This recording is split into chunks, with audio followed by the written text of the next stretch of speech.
এক একজন বাবা টাকার মেশিন, বিদেশ থেকে মাঝে মাঝে দেখি টাকার মেশিন আসে লাগেজের মতো করে রেফিং করা টাকার মেশিন বের হচ্ছে।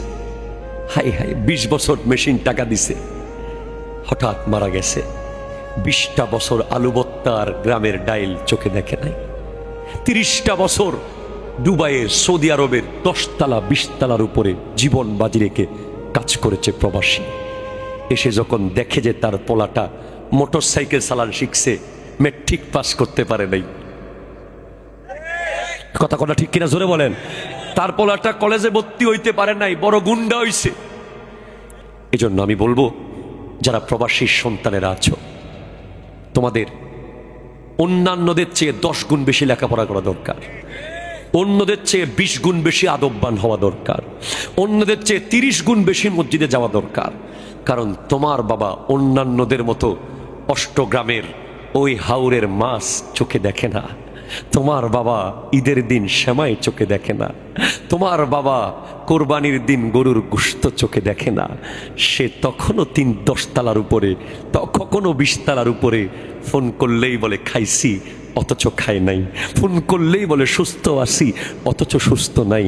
ফোন করলেই বলে টাকা পাঠাচ্ছি, অথচ টাকা নাই।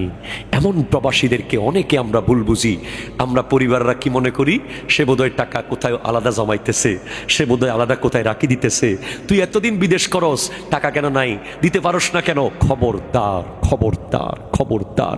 ওই ঢাকা এয়ারপোর্টে গিয়ে দেখবেন পুরুষ কিভাবে কাঁদতে পারে, যাকে পৃথিবীর কেউ কাঁদাতে পারে নাই। সেই এয়ারপোর্টের যখন বোর্ডিং পাস শেষ করে যখন যায় ওই পারে, তখন চোখ মুছতে মুছতে যায়, চোখ মুছতে মুছতে যায়। এই প্রবাসীদের ইজ্জত দেবেন, এদের মূল্য বুঝবেন। এরা আসতে চাইলে বাধা দেবেন না, এরা কিছু বলতে চাইলে শুনবেন, এদেরকে ভালোবাসবেন। প্রবাসী সন্তানেরা ভালোভাবে লেখাপড়া করবেন। মনে রাখবেন, আজকেই মা বাবার কদম চুয়ে সালাম করেন।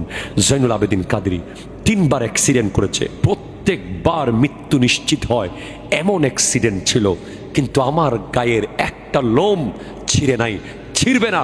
কারণ আমার মা আর আমার বাবাকে আমি সালাম না করে কোনো দিন মাহফিলে যাই নাই, কোনো দিন রেকর্ড নাই মাহফিলে গেছি। যদি বাপ মা ঘরে না থাকে, ঘরে আনছি, ওখানে গেছি, সালাম করেই গেছি। বাপ মা বলেছে, যারে ফুত চলে আসিস ঠিক টাইমে।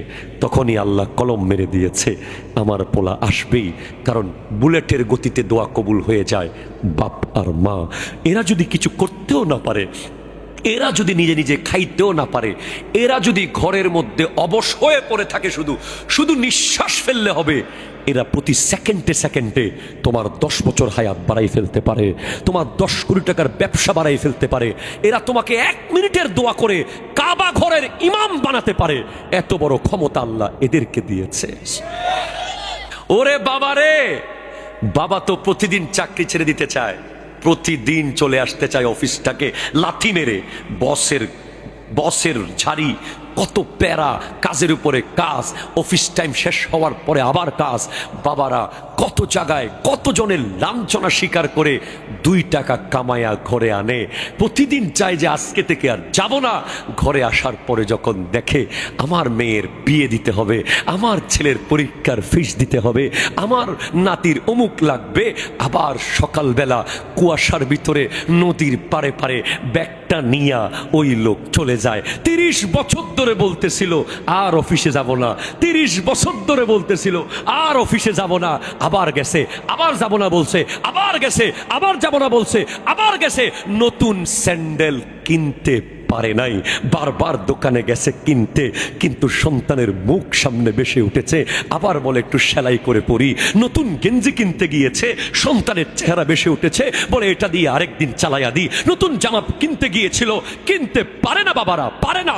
মাকে আমরা আদর করি, মহব্বত করি, কাছে যাই, মনের কথা বলি, কিন্তু বাবা দূর থেকে ভালোবাসে, এই কঠিন পাথরের মতো হয়ে থাকে।